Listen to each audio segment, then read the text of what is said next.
Puis donc ce soir, c'est sur les dinosaures. Et ce que la Bible a à dire des dinosaures.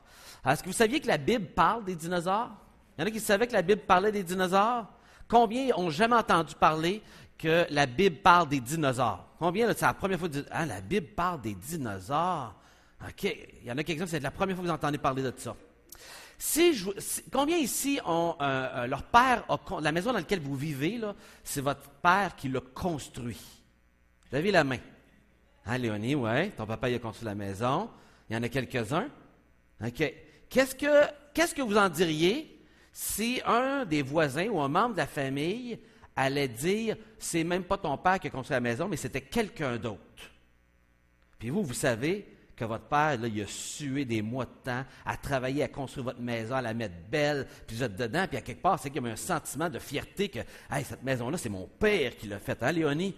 C'est mon père qui l'a fait. Elle est belle, hein? C'est mon père qui l'a fait. » Mais là, quelqu'un dit, mais non, c'est même pas ton père qui l'a fait, c'est ton oncle qui l'a fait. Serais-tu insulté? Énormément. Parce que c'est lui qui a travaillé fort, tu l'as vu faire, mais quelqu'un qui essaierait de s'approprier votre travail, de dire c'est lui qui a fait quelque chose qui est beau, qui est votre chef-d'œuvre. Comment vous vous sentiriez? Insulté, c'est certain. Parce que quand on a travaillé fort pour quelque chose, puis quelqu'un essaie de se l'approprier. Moi, ma femme, des fois, ça l'insulte quand que je dis « Hey, j'ai eu une bonne idée. » Puis elle dit « C'est moi qui te l'avais dit, cette idée-là. » Ah, ma femme a eu une bonne idée. Tu sais? Parce qu'on a tendance facilement à enlever la gloire aux autres et ça nous insulte que quelqu'un prenne le crédit pour quelque chose qu'on a fait. N'est-ce pas? Et la raison pourquoi je vous parle des dinosaures, et que je vous parle de tout ça, c'est exactement pour ça. Les dinosaures, c'est un sujet, malheureusement, aujourd'hui, qu'on n'entend pas dans les églises, parce que les gens ne savent pas quoi trop faire avec les dinosaures. Il n'y a aucune espèce d'idée que la Bible en parle. Il n'y a aucune espèce d'idée où est-ce que ça se trouve dans la Bible, puis quoi en dire, puis comment relier la science avec la Bible. Puis à cause de ça, Satan, il a le beau jeu. Satan s'est approprié les dinosaures. Et aujourd'hui, quand on parle dinosaures, c'est rare que les gens disent « Ah, wow, le dinosaure, ça c'est la gloire de Dieu, ça là, ça vante la Bible, ça là, c'est vraiment génial. » Non, les chrétiens savent plus. Qu'est-ce qu'on fait avec les dinosaures? Où est-ce qu'ils se trouvent dans la Bible? C'est comme un sujet un peu tabou. C'est un peu comme à Noël. Au lieu de fêter Noël, souvent on voit un Père Noël, on voit des cadeaux, on voit toutes sortes de choses, excepté Jésus qui est né de Marie et de Joseph. Puis tout le miracle de la naissance. Satan fait toujours ça. Il prend des choses qui existent et il se les approprie et il tente d'enlever à Dieu la gloire qui lui appartient. Et on a ça avec l'astrologie, l'astronomie, avec les astres dans le ciel. Là, les gens entendent parler des signes du zodiaque. Là, tout de suite, ils disent « c'est mal, c'est mal ». Et qu'est-ce que la Bible a à dire là-dessus? Y a-t-il quelque chose qui appartient à Dieu qui aurait peut-être été pris par Satan? Il y a plein de sujets autour de nous que la gloire devrait revenir à Dieu. C'est lui qu'on devrait attribuer ces belles choses-là. Et Satan a trouvé moyen de se les approprier, de nous distraire. Et tout à coup, quand on parle de dinosaures, on dit « Ah oui, des grosses bibites qui ont vécu dites-le avec moi, des millions et des millions d'années. » Ça, c'est comme dire n'importe quoi. Ça, c'est comme dire rien. Ça, c'est comme, il n'y a aucune preuve. On fait juste le répéter. Mais est-ce que c'est vrai? Et vous avez tout entendu ça à l'école, n'est-ce pas, hein? À toutes les fois que vous avez vu un dinosaure dans votre livre d'école, ça disait à côté, il y a des millions et des millions et des millions d'années. Ou on met des gros chiffres, là. Des chiffres tellement gros là, que ça devient abstrait. Là. Il y a 400 millions d'années. Hey, c'est quoi ça, 400 millions? C'est tellement gros que j'ai aucune espèce d'idée qu'est-ce que ça veut dire. Hey, juste 1000 ans, ça a l'air tellement impossible. Là, des millions d'années. Alors, c'est des chiffres tellement astronomiques que ça n'a plus de sens et on en perd vraiment la notion du temps. Est-ce que c'est vrai tout ça? Non, tu as raison. Je suis d'accord avec toi. Je suis exactement d'accord avec toi. J'aimerais vous lire La Bible dit ceci, OK?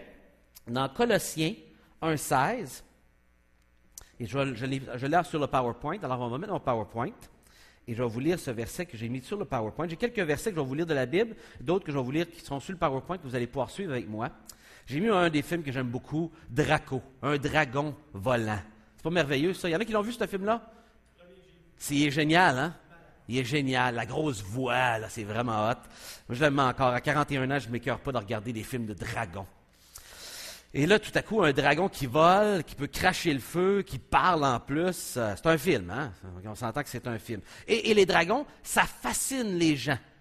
Quand on parle de dragon, un dragon volant en plus, là, ça fascine la curiosité des gens. Ça va chercher l'intérêt, surtout les petits gars. Les gars, on aime ça, les dragons, les dinosaures, des grosses bêtes comme ça. Et le côté gigantesque, musclé, colossal. Il y en a un qui a été déterré, un grand, là, comme celui à droite, ici, là, de 150 pieds de long.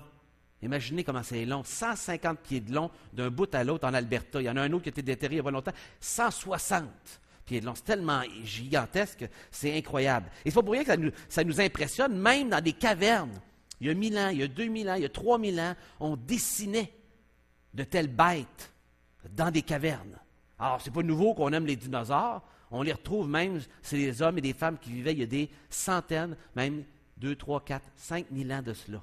Ils étaient fascinés par ces bêtes.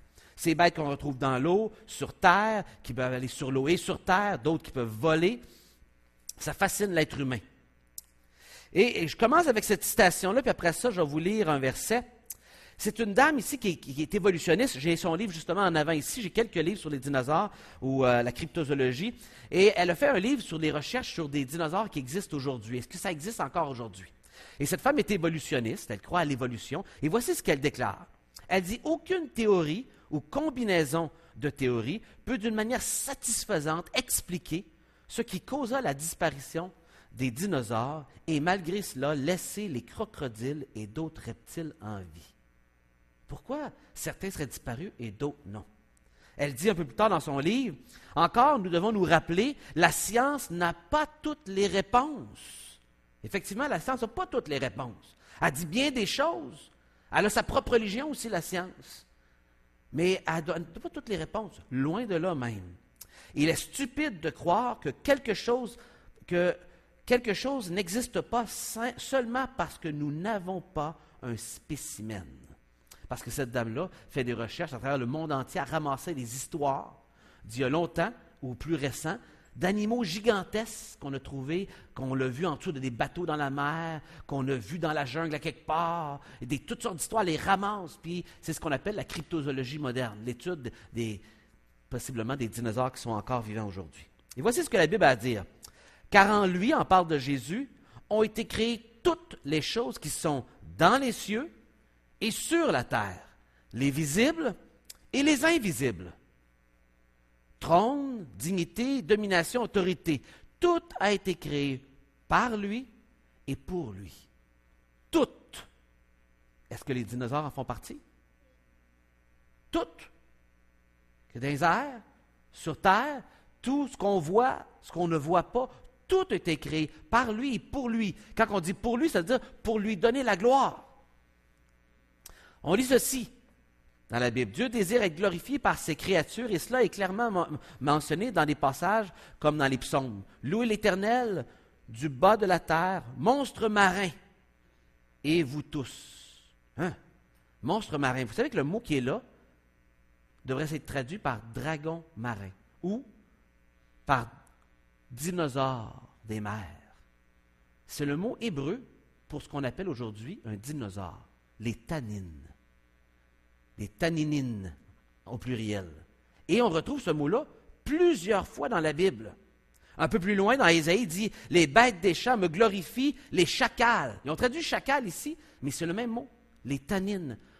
Beaucoup de traductions anciennes écrivaient tout simplement les dragons et les autruches. Parce que j'aurais mis des eaux dans le désert, des fleuves dans la solitude, à cause de ces grands accomplissements.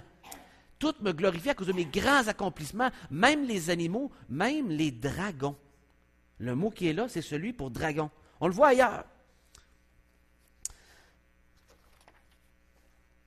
Je vais vous lire un passage dans la Bible. Si vous avez vos Bibles, vous pouvez le regarder, sinon je vais vous le lire. C'est dans le livre de Job.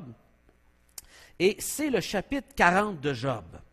Le chapitre 40 de Job, c'est un chapitre intéressant parce que c'est un chapitre que Dieu pose 84 questions à Job. Puis il pose 84 questions, un en arrière de l'autre, sans arrêt. Puis c'est pas parce que Dieu n'avait pas les réponses à ces questions-là, c'était des questions pour changer d'attitude. C'est un peu comme quand moi je pose une question à mes enfants ou que vos parents vous posent des questions puis ils disent « C'est qui a payé ton lit?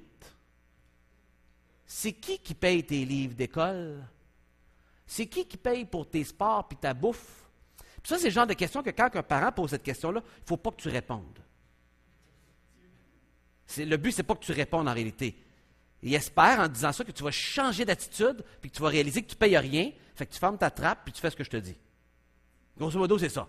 On est d'accord? Ah! Je n'avais pas compris encore. Et là, ici, c'est Dieu qui fait ça avec Job. Job avait posé plein de questions. Il dit, Dieu, comment ça tu permets ça? Ça semble pas juste, mais ça semble que j'ai une bonne vie. Là, Dieu, il pose 84 questions, un en arrière de l'autre. Des questions sur pourquoi tel animal fait telle affaire. Tu sais-tu pourquoi ça a été créé? Comment ça a été fait, ça? Et dedans, il parle d'une douzaine de différents animaux, entre autres.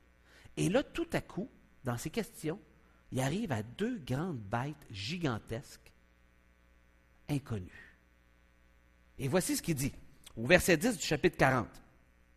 Dans ma Bible, ça dit « Voici l'hippopotame ». Mais en réalité, ce n'est pas le mot hippopotame qui est là, c'est une traduction. Il y en a qui vont écrire « Voici la bête, la gigantesque bête ». Il y en a qui ont mis même mis le mot éléphant. Mais ça veut dire que quand il y a différentes versions qui écrivent différentes choses, c'est qu'ils ne savent pas c'est quoi. C'est un mot inconnu. C'est la seule fois qu'on l'utilise. « À qui j'ai donné la vie comme à toi. Il mange de l'herbe comme le bœuf, et voici sa force est dans ses reins. » Fait que sa force est ici, là. Il y a une force très spéciale ici. Sa vigueur est dans ses muscles de son ventre. Il plie sa queue aussi ferme qu'un cèdre. Un cèdre, vous savez, c'est quoi un cèdre? Le cèdre du Liban. Les cèdres du Liban peuvent être immenses, mais un cèdre, c'est très solide et les cèdres du Liban sont très longs et c'est très fort, du cèdre. Les nerfs, alors ça ne marche pas avec l'hippopotame. Les nerfs de ses cuisses sont entrelacés, tellement qu'ils sont forts, et ses os sont comme des tubes d'airain. Ses membres sont comme des barres de fer. Alors, on est loin, là, on dépasse le crocodile, puis l'hippopotame, puis... Et on dit ici, il est le premier des œuvres de Dieu. C'est une expression pour dire, c'est la plus grande des créatures. C'est la tête de toutes les choses qui ont été créées. Celui qui l'a fait l'a pourvu d'un glaive, d'une sorte de couteau. Il trouve sa pâture dans les montagnes où s'ébattent toutes les bêtes des champs et il se couche sous les lotus. En même temps qu'il va aller sous les montagnes, cette bête-là peut aller aussi dans les marécages sous les lotus, au milieu des roseaux et des marécages. Les lotus le couvrent de toute leur ombre, les saules du torrent l'environnent, que les fleuves viennent à déborder, il ne s'enfuit pas. Fait qu'un fleuve, quand il déborde, lui, il ne se fait pas tasser par le courant, il reste là. Il est solide tellement qu'il est gros et gigantesque. Que le Jourdain se précipite dans sa gueule, il reste calme. Pourtant, le Jourdain, quand c'est ce temps-ci de l'année, lorsque tous les ruisseaux qui rentrent dedans, là, il devient fort à cette époque-là. Lui, il reste là, puis il peut ouvrir sa bouche, puis il boit, puis il n'est pas dérangé. Il faut quelque chose de gros. Ce n'est pas un hippopotame, ce n'est pas un crocodile, c'est quelque chose de bien au-delà de tout ça. Est-ce que sa force ouverte, qu'on pourra le saisir? Est-ce qu'au moyen de filets, on va lui percer le nez puis l'accrocher? Il a dit c'est impossible. C'est une bête tellement gigantesque qu'il appelle la première des œuvres de Dieu. Et vous savez, cette bête-là correspond avec, justement, ce genre de bête-là ici. Comme ça, ou comme ça ici, ou comme celui-ci. Apatosaure, brontosaure, différents types de ce genre-là, de dinosaures, qui sont énormes, gigantesques. Est-ce que c'est possible qu'on est en train de parler d'un dinosaure ici? Est-ce que c'est possible qu'il est en train de lui montrer un dinosaure pour lui faire une leçon et lui apprendre quelque chose? Et évidemment, il utilise un dinosaure ici qu'on dit qu'il pèse jusqu'à 100 tonnes. Sa tête pouvait être haute de 50 pieds. Ici, je ne sais même pas si... Ici, on a 17 pieds, je pense, André. Hein? Imaginez, 50 pieds. Comment c'est haut? Imaginez 3 fois la hauteur. C'est immense. C'est au-delà de tout ce qu'on peut imaginer. Et vous savez, dans l'Antiquité, il y a eu des animaux. Vous voyez, même le pays de Galles a ce drapeau avec un dinosaure dessus. Un dragon, je veux dire. Non, je vais retourner. Non, je vais laisser faire, je vais revenir tantôt.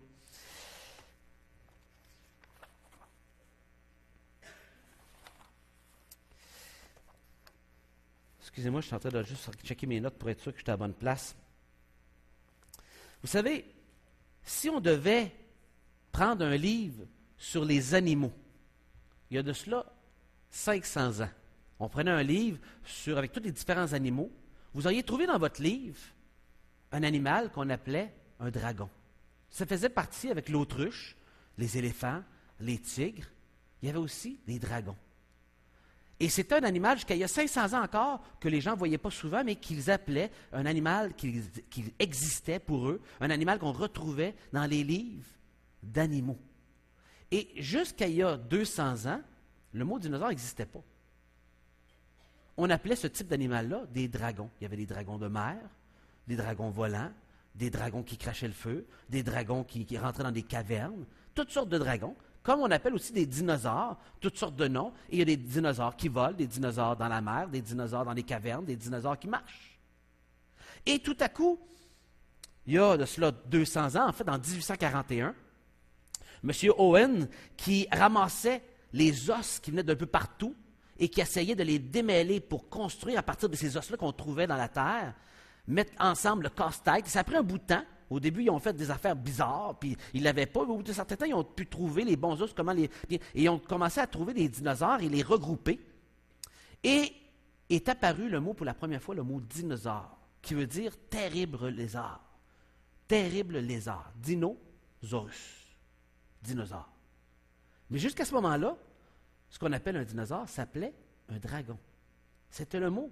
Pour nous, un dragon, c'est un animal mythique. C'est un animal d'infime. C'est un animal imaginaire. Mais le mot dragon, peu importe la forme qui peut apparaître réellement, c'était le mot qu'on utilisait pour les dinosaures jusqu'à il y a 200 ans. Vous savez, la Bible dit que Dieu a créé les dinosaures. Et je vais même vous lire juste ici. Dieu créa les grands poissons. Le mot tannin est ici encore le même mot, les grands dinosaures de la mer. Et tous les animaux vivants qui se meuvent et que les eaux produisirent en abondance selon leur espèce. Il créa aussi tout oiseau ailé selon son espèce. Dieu vit que cela était bon. La Genèse nous dit que Dieu a tout créé sans exception. Et il prend le temps même de mentionner les oiseaux et les grands poissons. Mais le mot ici, ce n'est pas poisson. C'est le mot les grands dragons de mer. Dans nos traductions, il y en a qui mettent monstre, mais c'est le même mot qu'on a vu tantôt, tannin en hébreu, qu'on retrouve une trentaine de fois. Et je vous ai mis ici une petite carte que j'ai faite il y a bien longtemps, une quinzaine d'années. J'avais fait de la recherche, j'ai regardé toutes les fois que le mot apparaît en hébreu. Et je l'ai regardé en grec, en latin, en anglais, en français, dans 2 versions. Comment c'était traduit chacun de ces versets-là. Et si vous remarquez une chose qui revient continuellement dans cette image-là, le mot dragon, en grec, comme en latin, vous le voyez, draconium, draconta en grec, dragon en anglais. Et même en français, dans nos traductions, on va retrouver dragon, des fois chacal, monstre marin, chacal, monstre. Et dans la version ici de Genève, on va retrouver aussi encore là les mêmes mots, monstre marin, chien sauvage dans les cavernes, chacal, parce qu'ils vont dans les cavernes, mettent souvent chacal, monstre, même parfois serpent. On voit qu'il est traduit de différentes manières, parce que selon le contexte, c'est embêtant. Mais ce qu'on voit, c'est qu'il est utilisé à plusieurs endroits dans l'Ancien Testament et que le grec, comme le latin, l'ont traduit dragon, et même en anglais, dans la version d'il y a 400 ans, c'était assez constant. Et en français, le plus qu'on avance dans le temps, tout à coup, nos versions de plus en plus modernes, le mot dragon a disparu. Et là, tout à coup, apparaissent d'autres mots, parce que là, les traducteurs deviennent un peu inconfortables à traduire ce vieux mot-là, et c'est quoi son équivalence aujourd'hui? C'est pas pour rien que même dans l'Église, les gens ont de la misère de parler de dinosaures, ne savent pas trop quoi faire avec. Mais les dinosaures sont dans la Bible. Que ce soit en image, qu'on parle d'eux pour illustrer quelque chose, qu'on y fasse allusion, c'était un animal qu'on connaissait chez les Hébreux il y a 3000 ans, il y a 2000 ans, et chez les Grecs aussi, et dont on avait un nom pour.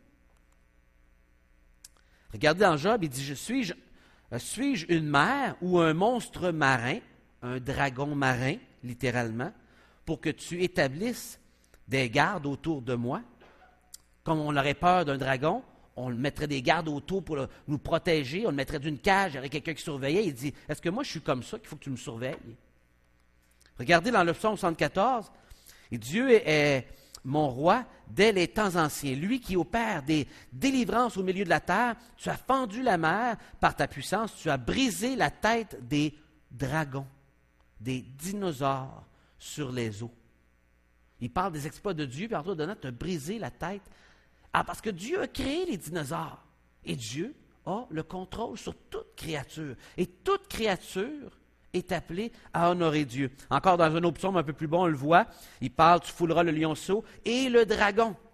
Plusieurs références dans la Bible font allusion à ce monstre, tel un dragon ou un repère de chacal, mais en réalité c'est le mot pour un repère de dinosaure, une caverne, un trou dans lequel il se cache et que personne n'ose aller. Ça existe, et dans des textes qui ont 3000 ans, tout comme des textes qui ont 3500 ans, et même Job qui a 4000 ans, on retrouve ces allusions-là à des dinosaures, des dragons. Et vous savez, avant le déluge, on retrouve des carcasses d'animaux gigantesques. Ce n'est pas juste le dinosaure qui était gros. Regardez la tortue que vous voyez là ici. Regardez comment elle est immense. On n'en trouve pas des tortues aussi grosses que ça aujourd'hui. Les plus grosses ne viennent pas proches de ça. Est-ce que vous avez vu, vous autres, un rhinocéros gros de même? Mais ça, c'est des os qu'ils ont trouvés.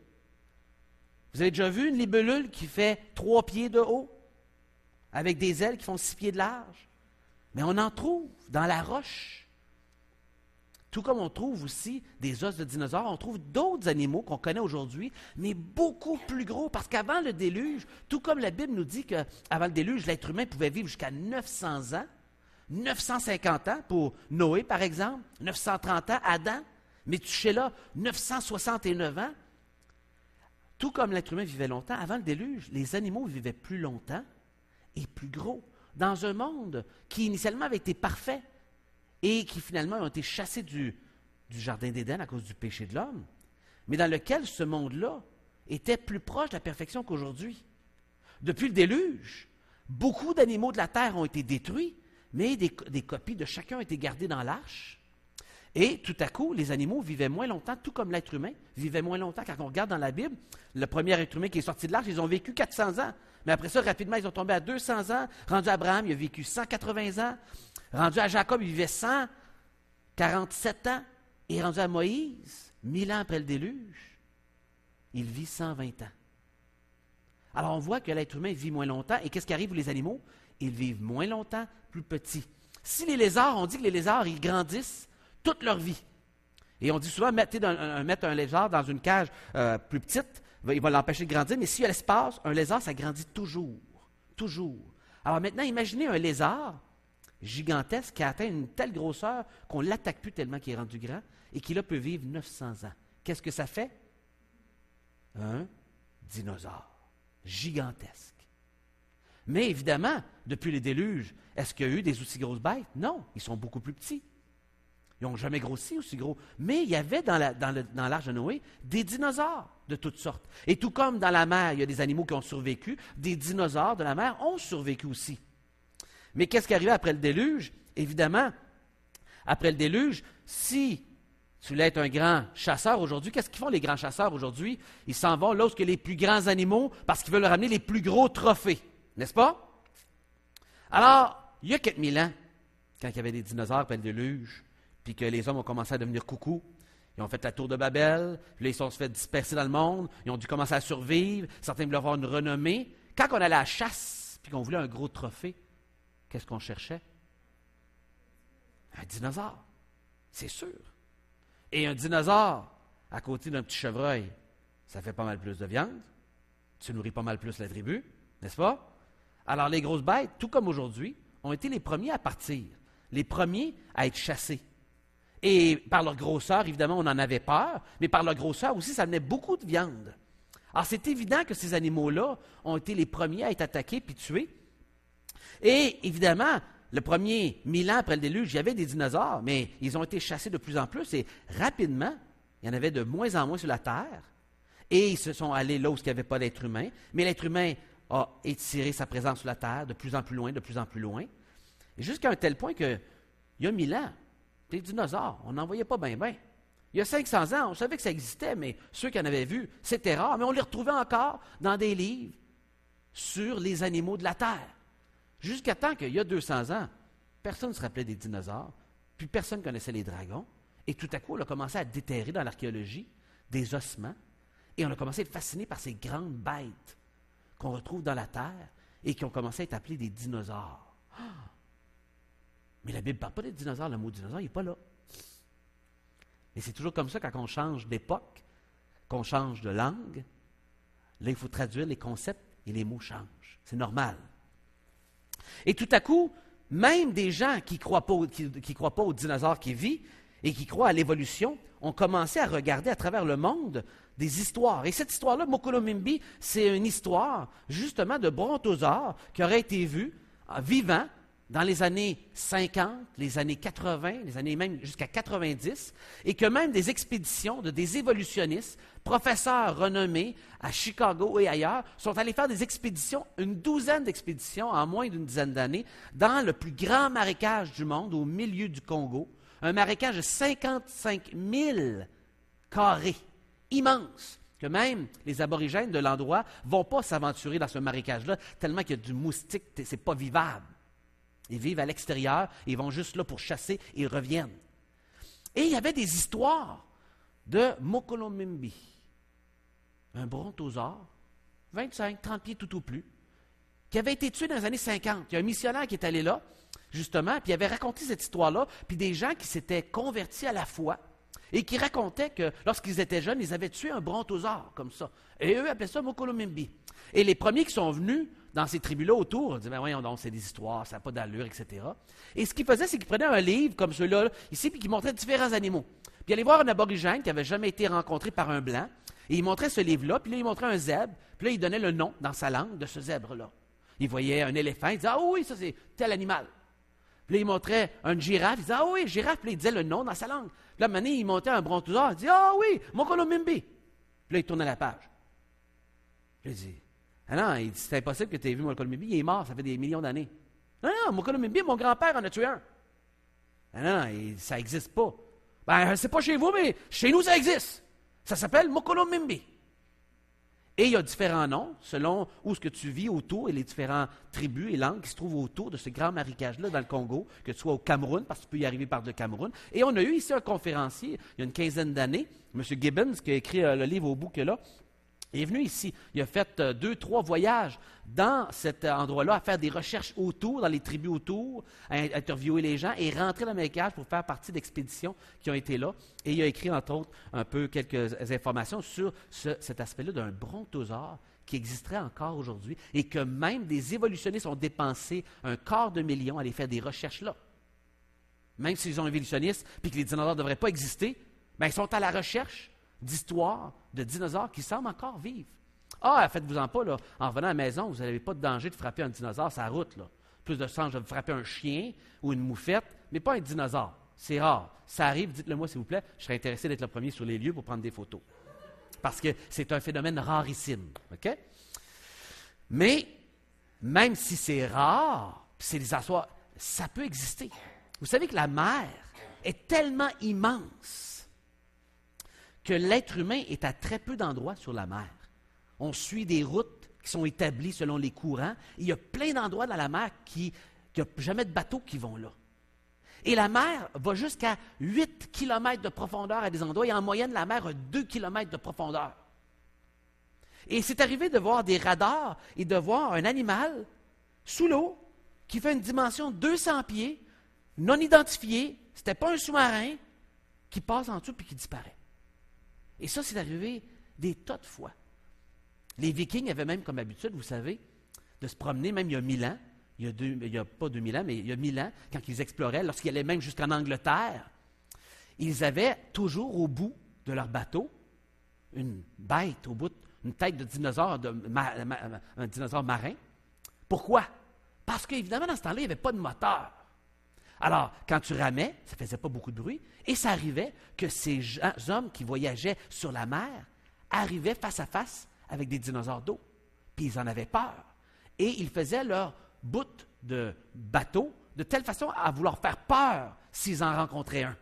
Et ils mettaient ça au bout. Parce qu'à cette époque-là, et même sur les cartes d'il y a 1000 ans, les cartes d'il y a 800 ans, les cartes d'il y a 500 ans de la mer, on retrouvait régulièrement des animaux qu'on appelait cétus, des cétacés, des bêtes qui ressemblaient à des dinosaures d'eau, des fois farfelus, bizarres, qu'on retrouve à plein d'endroits sur des cartes maritimes. De l'époque même par exemple, de Christophe Colomb. Lorsque Christophe Colomb a voulu traverser la mer, de dire on va traverser la mer, pour eux autres, il y en avait beaucoup qui avaient toutes sortes de conceptions, ils allaient aller au bout du monde, là. Et beaucoup ne voulaient pas embarquer dans ces bateaux-là parce qu'ils avaient peur des monstres des mers.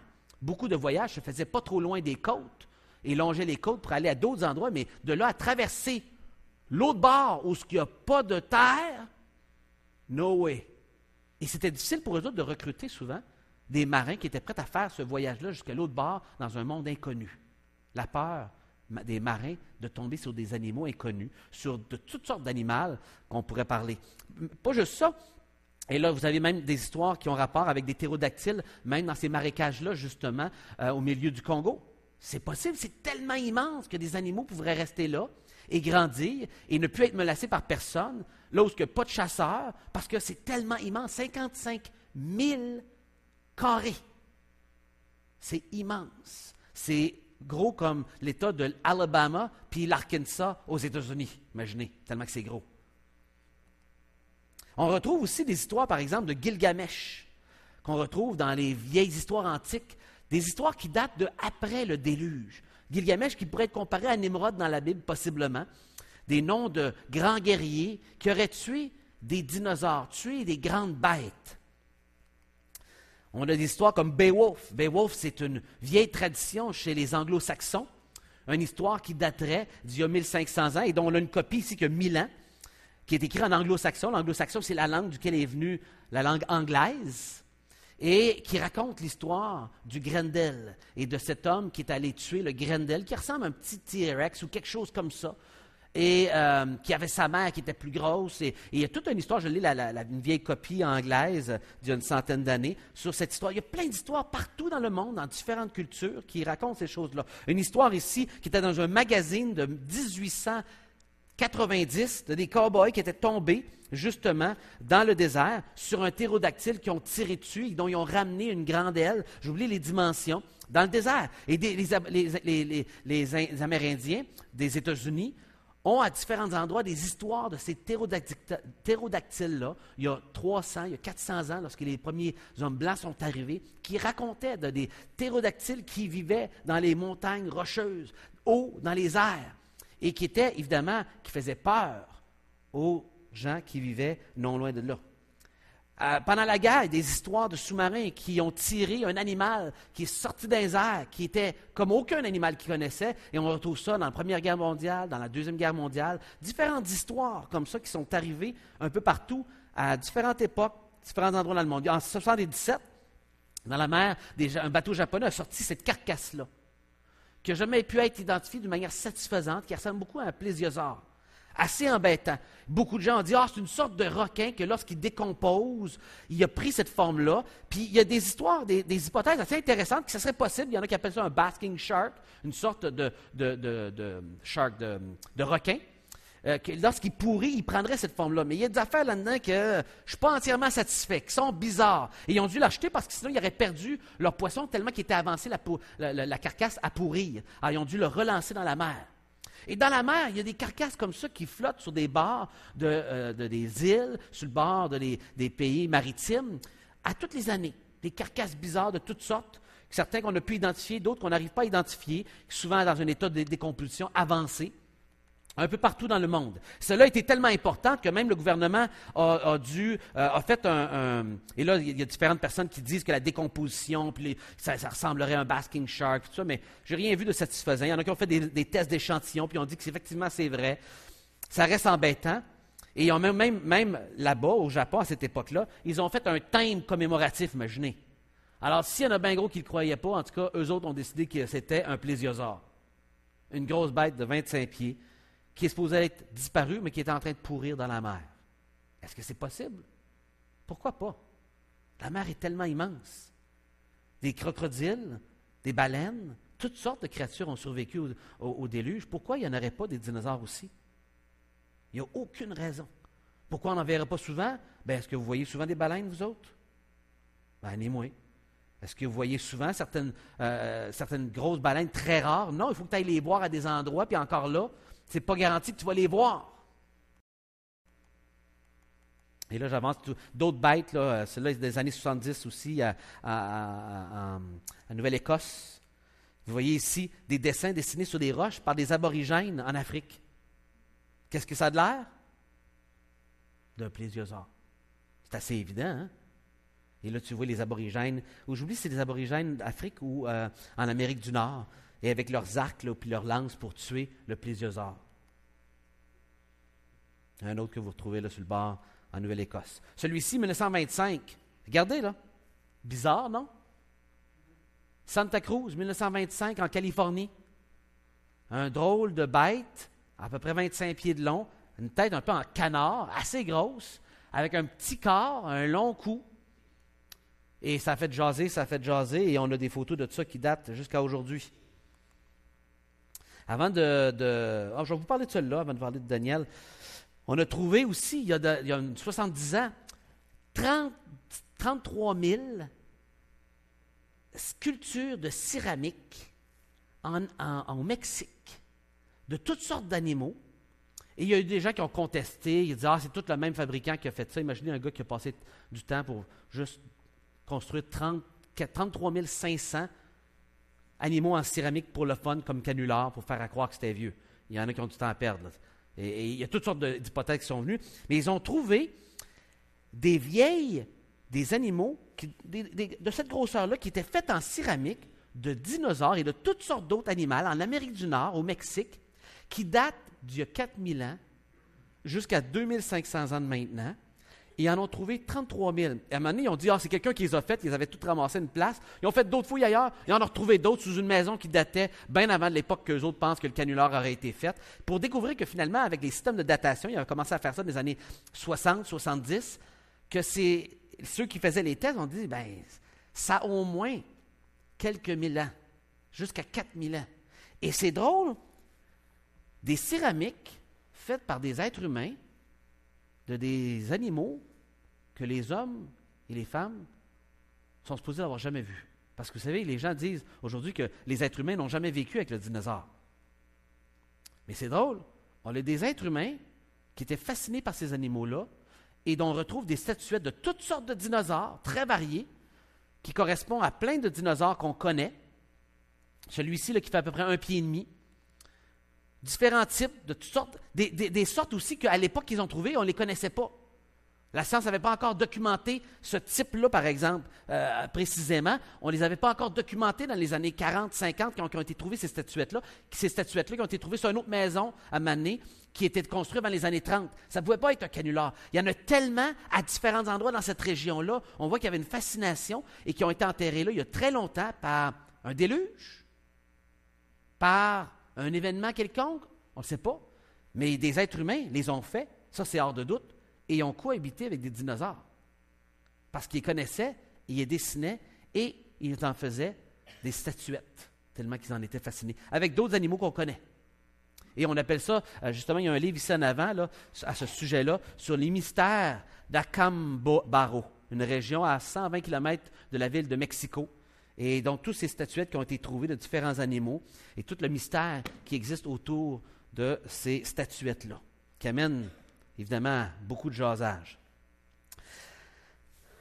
On retrouve aussi, par exemple, vous avez déjà vu des films sur Ogopogo ou le monstre du Loch Ness. Hein? 11 000, jusqu'à il y a peut-être 10 ans de ça, il y avait 11 000 témoignages et histoires au sujet d'avoir vu Ogopogo. Pas Ogopogo, excusez-moi. Ogopogo, ça c'est le monstre du lac Okanagan au BC, en Colombie-Britannique. 1000 histoires à propos de Ogopogo. J'ai déjà été sur le bord de l'eau. Ils ont même un dinosaure sur le bord de l'eau. Je vais vous montrer une photo, là. Mais ici, c'est le lac, le monstre, en fait, il l'appelle Nessie, le monstre du Loch Ness. 11 000 histoires, qui datent jusqu'à Saint-Colomban, qui est allé évangéliser, il y a de cela 1500 ans à peu près, là, Saint-Colomban qui est allé évangéliser les premiers Écossais de cette région-là, il y a de cela bien longtemps. Et toutes sortes d'histoires et toutes sortes de photos sont sorties à travers les années. Certaines qui ont été dites canulars, d'autres qui sont restées mystérieuses, d'autres anonymes. Et 17 de ces témoignages-là, ça serait une sorte de plésiosaure qui est sorti de l'eau, qui a un agneau dans la bouche puis qui retourne dans l'eau. 17 fois. Et là, je vous faisais une blague à propos du fait que, en conduisant, que vous tombiez sur un dinosaure. Mais c'est arrivé. Sur le bord du Loch Ness, c'est arrivé que quelques histoires, pas des tonnes, vous n'avez pas de chance que ça vous arrive, là, surtout que vous restez pas dans le coin, puis qui sont arrivés en auto dans les années 30, 40, sur cet animal-là qui rentrait dans l'eau, qui passe traverser la rue avec un agneau dans la bouche.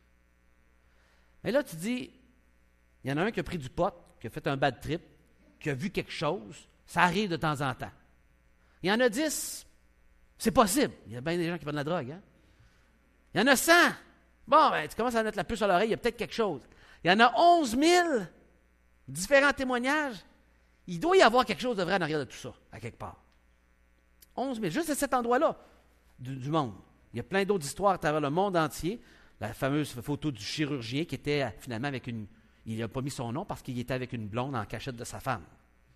Alors, c'est pour ça que c'est resté longtemps une photo anonyme, la fameuse photo du chirurgien, mais qui était parti en vacances, pas avec sa femme.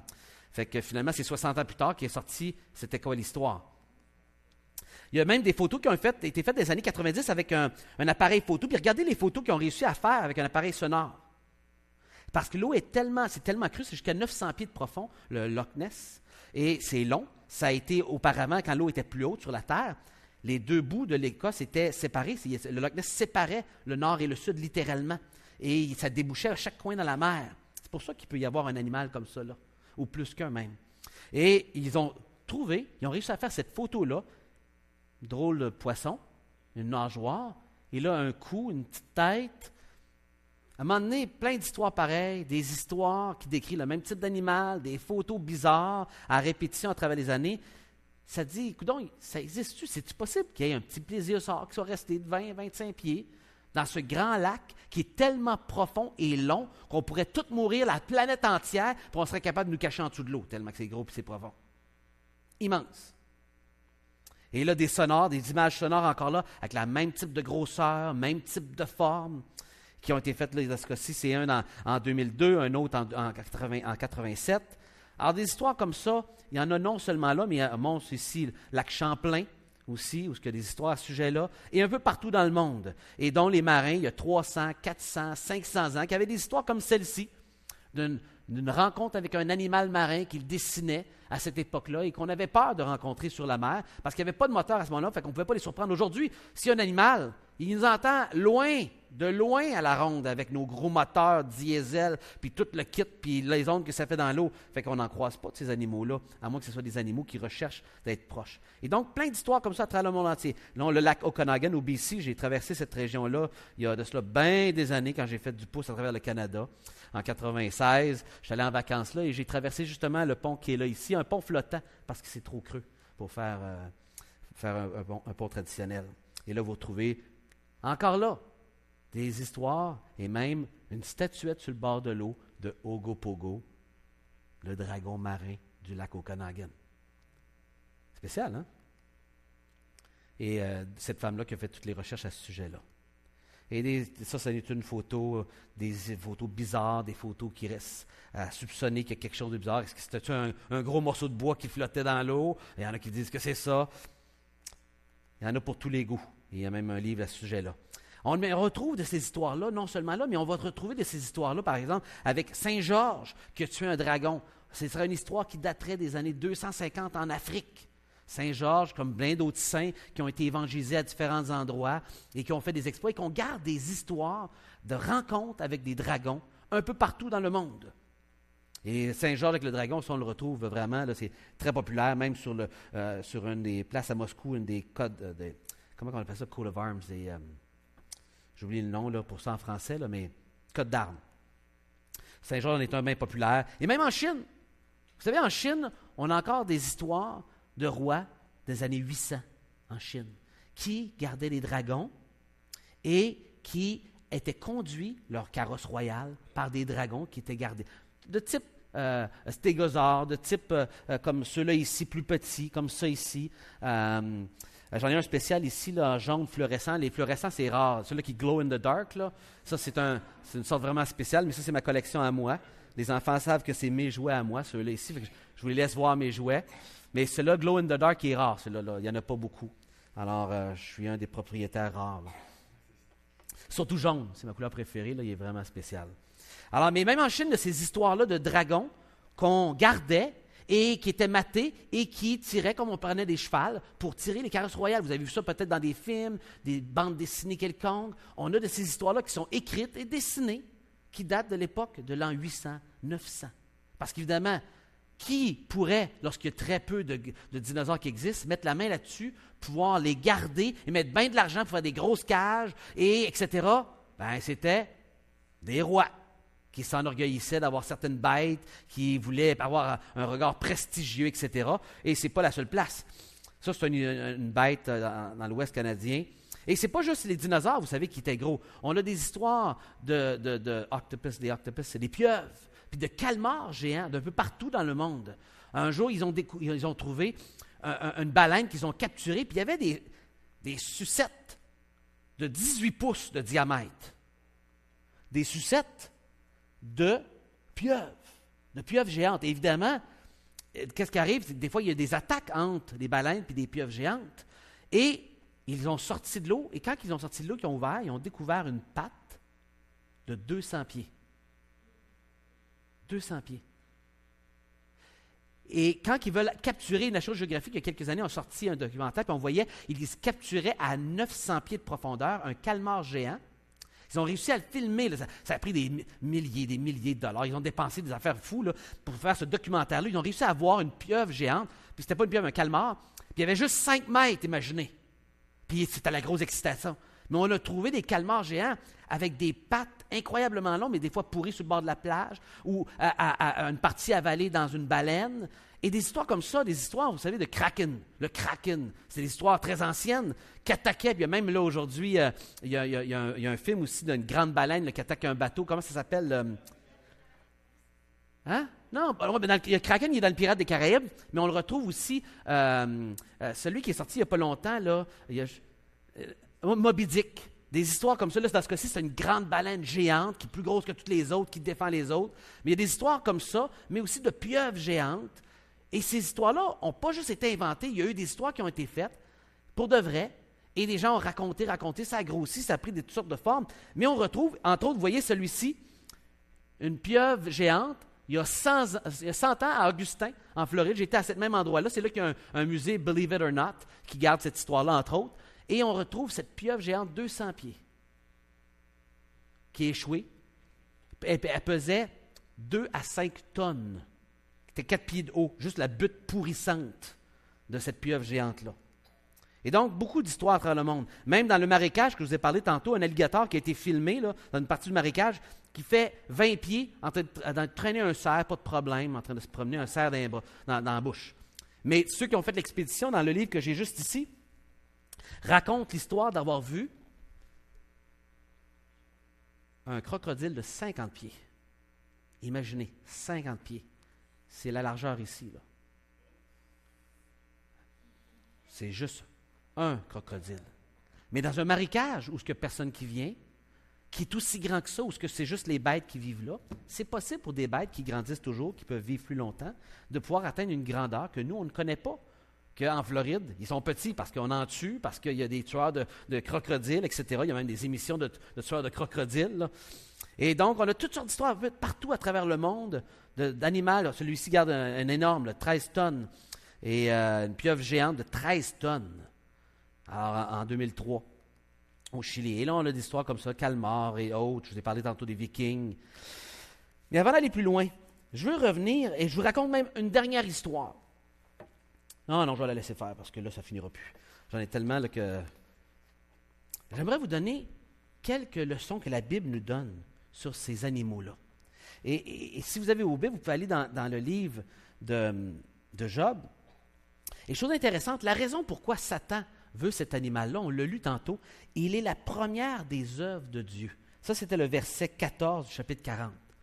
La raison pourquoi Satan veut prendre cette bête-là et enlever la gloire à Dieu, c'est parce que cet animal-là, c'est la plus grande, c'est la plus grosse, c'est la plus intéressante, c'est la plus admirée par les êtres humains.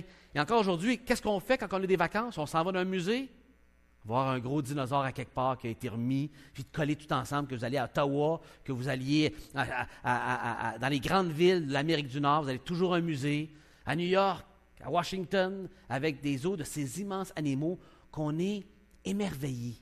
On est devant eux, on se sent tellement petit. Et c'est peut-être ça qui nous attire. Et c'est ça aussi qui est intéressant pour l'ennemi, de le prendre et de distraire toute l'attention qui devrait appartenir à Dieu, parce que c'est la plus grande des bestioles. Mais plus que ça, c'est une bestiole qui fait peur aussi, parce que regardez bien ce qu'il dit à Job. Je vous lis ce qu'il dit à Job à propos d'une autre bête qu'il appelle le Léviathan. Et le Léviathan, c'est un nom qui est utilisé pour différents types de dinosaures, tout comme Tannin. Et donc, on a toutes sortes d'histoires de Léviathan, de toutes sortes. Même quand vous regardez un film à propos il y a des films marins que vous allez voir un Léviathan, une sorte de grand poisson marin, là, avec une grande gueule, qui est épeurant. Vous allez en voir aussi des histoires de Léviathan, qui est un dinosaure ou une sorte de dragon. Ici, vous en avez un qui crache le feu dans la Bible. Regardez bien. Je lis le chapitre 41. Il vient de commencer à parler de cet animal-là au verset 20, juste 10 versets avant. Et là, il dit, « Nul n'est assez hardi pour l'exciter. » Il n'y a personne d'assez fou pour aller l'écœurer, cet animal-là. Il n'y a personne d'assez niaiseux pour faire ça. Qui donc me résisterait en face? Dieu dit, il n'y a personne, écoutez bien là, j'ai créé cet animal-là, il n'y a personne qui serait assez fou pour aller l'écœurer. Fait que qui va résister devant moi, le créateur de cet animal-là? C'est la question que Dieu pose à Job. Il n'y a personne qui est assez fou pour aller écœurer une bête dangereuse comme ça. Mais moi, je l'ai créé. Vous ne devriez pas avoir peur de moi. Vous ne devriez pas avoir le goût de me respecter parce que moi, j'ai créé ce qui vous fait peur comme animal. Il n'y a personne ici qui irait se battre avec un tigre ou un lion, n'est-ce pas? Il n'y a pas de volontaire? Non. Et pourtant, lorsqu'on parle d'un dinosaure, qu'on va même souvent dire carnivore, mais ça c'est un autre sujet, personne n'oserait le faire. Et il dit, si vous n'êtes pas assez fou comme être humain, là, pour aller vous attaquer et écœurer un animal comme ça, comment vous devriez avoir comme attitude envers le Créateur de ces animaux-là? Il y a un grand respect envers Dieu. Un grand respect envers Dieu. Regardez ce qu'il dit un peu plus loin de cet animal-là. De qui suis-je le débiteur? Je le paierai. Sous le ciel, tout m'appartient. C'est Dieu qui dit ça. Je veux encore parler de ses membres, de sa force, de la beauté de sa structure. Il parle de cet animal-là. Et regardez bien au verset 9, il dit, « Ses éternuements font briller la lumière. Ses yeux sont comme les paupières de l'aurore. Des flammes jaillissent de sa bouche. » Ben voyons donc, Joël. Un dinosaure qui crache le feu dans la Bible. Ben voyons donc. Ça, c'est des bandes dessinées. C'est des films qui montrent ça. C'est de la mythologie, c'est des légendes, Joël. Ça doit être ça doit être une histoire c'est un animal légendaire. Puis il y en a beaucoup qui disent ça, ils disent, il fait allusion à un animal légendaire. Ah! Fait que Dieu, il est en train de faire une leçon. Il a parlé de 12 différents animaux qui existent. Puis là, Dieu utilise un animal légendaire pour faire une leçon, pour dire comment il est grand. Sur le dos d'une histoire d'un animal légendaire qui n'existe pas pour de vrai, là. C'est de la fantaisie. Ça fait du sens, hein? C'est pour ça qu'on devrait craindre Dieu, parce qu'il nous raconte des histoires d'animaux légendaires. Ça fait bien du sens. Et là, je suis ironique, vous avez compris? Je dis le contraire. Je dis que c'est ridicule. Mais il parle ici d'un animal qui crache le feu, imaginez. Est-ce que c'est possible? Ça fait-tu du sens? Regardez, il dit plus, là, des étincelles de feu s'échappent. Une fumée sort de ses narines. C'est quelque chose. Puis c'est drôle, il y a des histoires à travers le monde entier de dinosaures qu'on appelle des dragons qui crachent du feu. Peut-être que ça a existé. S'il y a des histoires un peu partout dans le monde qui racontent ça, si la Bible nous parle d'un animal qui était comme ça, peut-être que ça existe pour de vrai. Et peut-être que Dieu est en train de parler de cet animal-là parce que tout le monde, en bas québécois, ils ont la chienne de ce dinosaure-là. Il n'y a personne qui irait l'écœurer. Puis Dieu veut passer le message. Si vous avez peur d'un animal que j'ai créé, combien vous devriez avoir du respect pour moi, qui est votre créateur, qui a créé ces dinosaures-là. Et c'est ça la leçon qu'il veut lancer. Regardez au verset, à la toute fin, au verset 24. Voici la leçon qu'est en train de dire Job, là. Au verset 24, il dit ceci.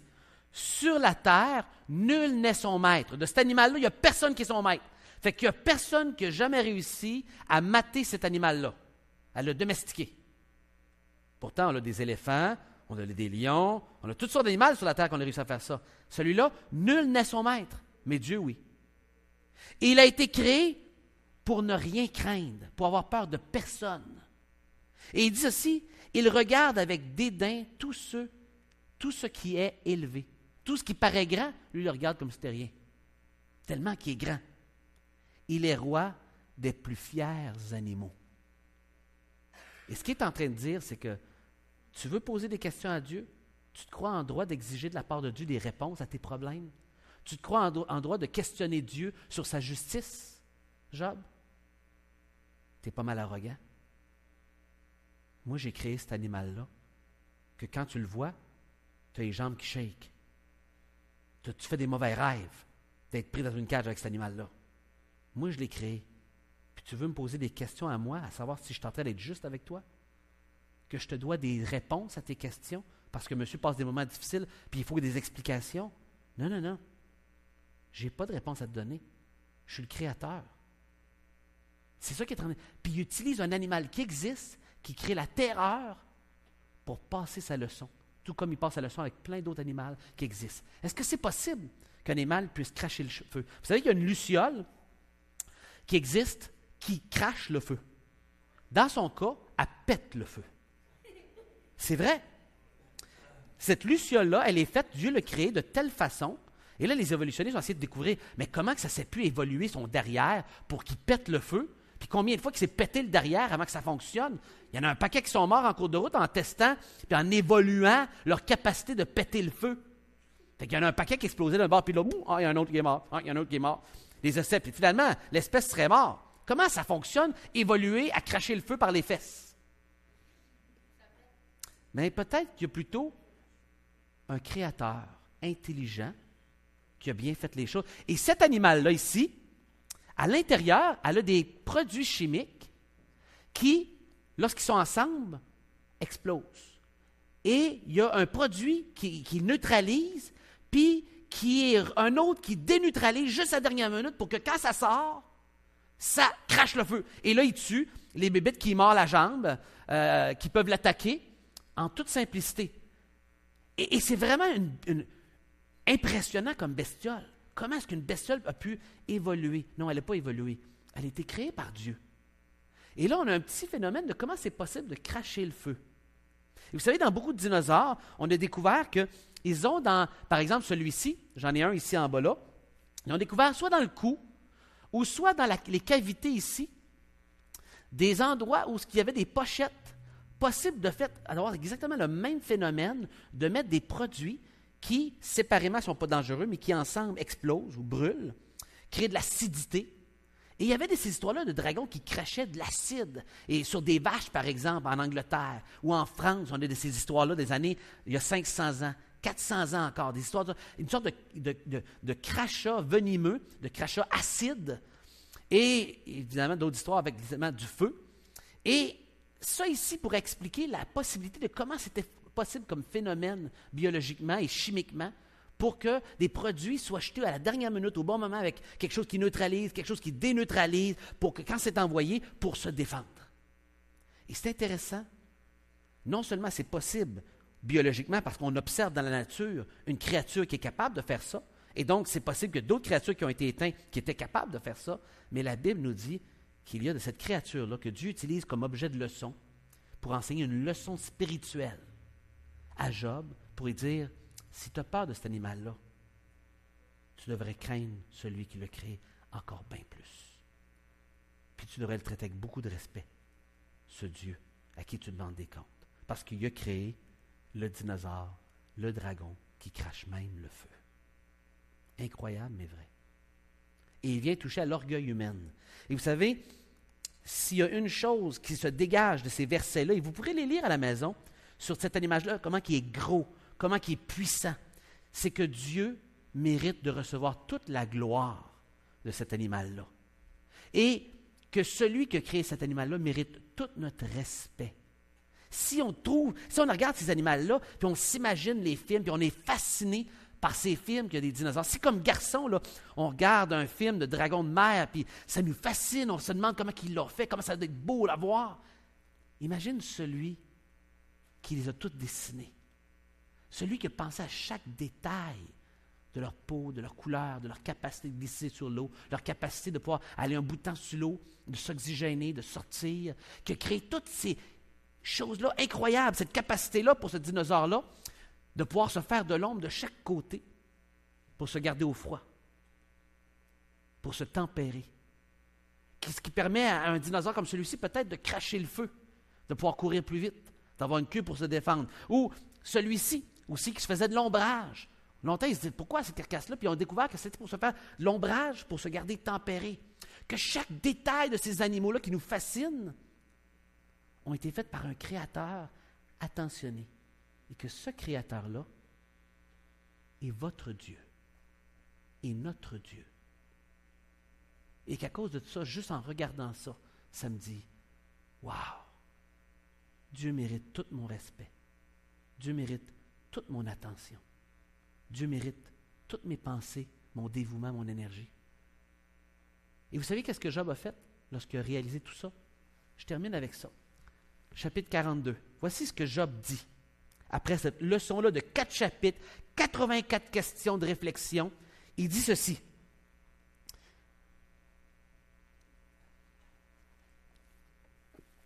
Je t'interrogerai et tu m'instruiras, Seigneur. Mon œil avait entendu parler de toi, mais maintenant mon œil t'a vu. C'est pourquoi je me condamne et je me repens.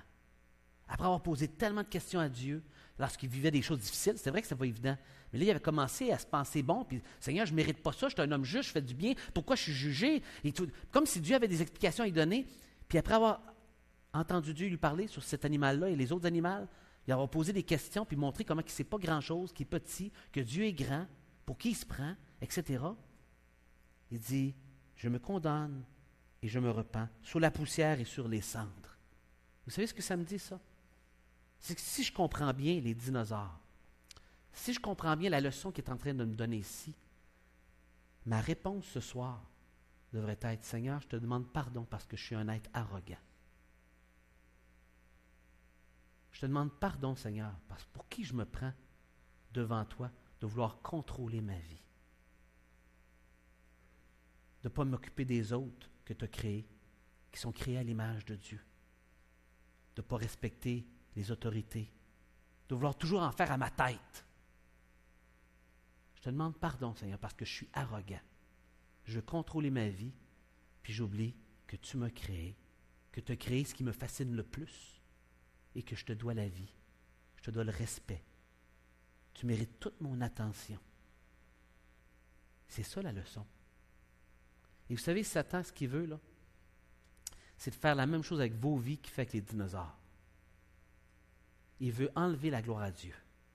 Il veut prendre chacune de nos vies ici, puis nous rendre distraits par plein de choses autour de nous, pour que notre vie, notre corps, ne donne plus de gloire à Dieu. Tout comme les dinosaures, aujourd'hui, quand les gens entendent parler de dinosaures, la première pensée qui leur vient, c'est « Ah oui, ces bestioles qui ont vécu énormes, là, puis qu'on n'a jamais vécu avant avec les êtres humains, puis qui ont vécu des millions et des millions d'années. » Ils ne se disent pas comme moi, quand ils entendent parler de dinosaures, ils disent « Wow, quelle créature incroyable qui témoigne d'un créateur incroyable. » N'est-ce pas? C'est ce qu'on devrait penser. Mais on ne pense plus à ça aujourd'hui. Et Satan veut faire la même chose avec vos vies. Vos vies sont là pour glorifier Dieu, pour servir Dieu. Puis Satan veut nous amener à être distraits, à penser qu'on n'est pas important ou super important. Il veut nous distraire par toutes sortes de choses qui prennent la place de Dieu dans nos vies, puis qu'on oublie que celui qui mérite que mon corps le serve, que tout soit dévoué à lui, c'est Dieu. Satan veut distraire vos vies, veut prendre vos vies, tout comme Satan veut prendre les dinosaures pour enlever la gloire à Dieu. Satan veut prendre chacun des êtres humains et voudrait qu'ils le servent. Ou en tout cas, ne servent pas Dieu au moins. Et moi, je vous invite à réfléchir à ça. On peut parler de dinosaures, puis moi, je trouve ça merveilleux, ces créatures-là, mais à la fin de la journée, Dieu en a parlé dans la Bible pour dire que ces animaux-là devraient me glorifier, et ils les utilisent pour faire une leçon de choses. Et c'est avec ça qu'on devrait réfléchir, puis réfléchir très sérieusement. Y a-t-il 2-3 questions que vous auriez sur les dinosaures que vous aimeriez poser? Je n'ai pas parlé de tout, on a juste une petite heure ensemble, mais peut-être vous avez une question, quelques questions. Si vous allez au micro, tout le monde va pouvoir entendre, puis on va pouvoir le garder enregistré, puis je pourrai répondre peut-être à votre question. Puis si je ne peux pas, je vais vous le dire. Y a-t-il quelques questions qui sont restées en suspens à propos des dinosaures et des dinosaures dans la Bible? Veux-tu aller au micro, Ève, pour la poser? Pose-la bien fort. Est-ce que je sais la date exacte? Bien, la Bible nous dit, selon la chronologie biblique, si on suit tous les chiffres que la Bible nous dit, puis on les prend tels quels, puis je crois que c'est tout à fait légitime, on parle d'une création qui a été faite il y a environ 6200 ans. Et que pendant 1656 ans, le monde a vécu, jusqu'à temps qu'on arrive au déluge, il y a environ 4500 ans. Et là, la terre entière a été détruite, où ce que seulement 8 personnes ont survécu, les animaux dans l'arche, et que ça repartit de zéro dans la région autour du mont Ararat. Et on va parler du grand déluge mondial et de tout ça dans 2 semaines. Et là, les dinosaures sont répandus sur la terre, tout comme les êtres humains, mais ont rapidement été éteints, il y en avait moins. Puis évidemment, pour la survie, c'était les gros morceaux de viande qui étaient plus intéressants pour la notoriété, la fierté humaine, et que rapidement, a déclin, évidemment, la population, mais il y en a toujours resté parce que la terre est grande, surtout la mer est immense, surtout. Et c'est surtout dans la mer qu'il y a plus de chances, évidemment, que certains ont pu rester. Ça répond-tu à ta question? Y a-t-il d'autres questions comme ça, des petites questions pratiques? Peut-être que vous sont venus en cours de route, que je n'ai pas répondu, pas adressé. Oui, vas-y Josué, bien fort.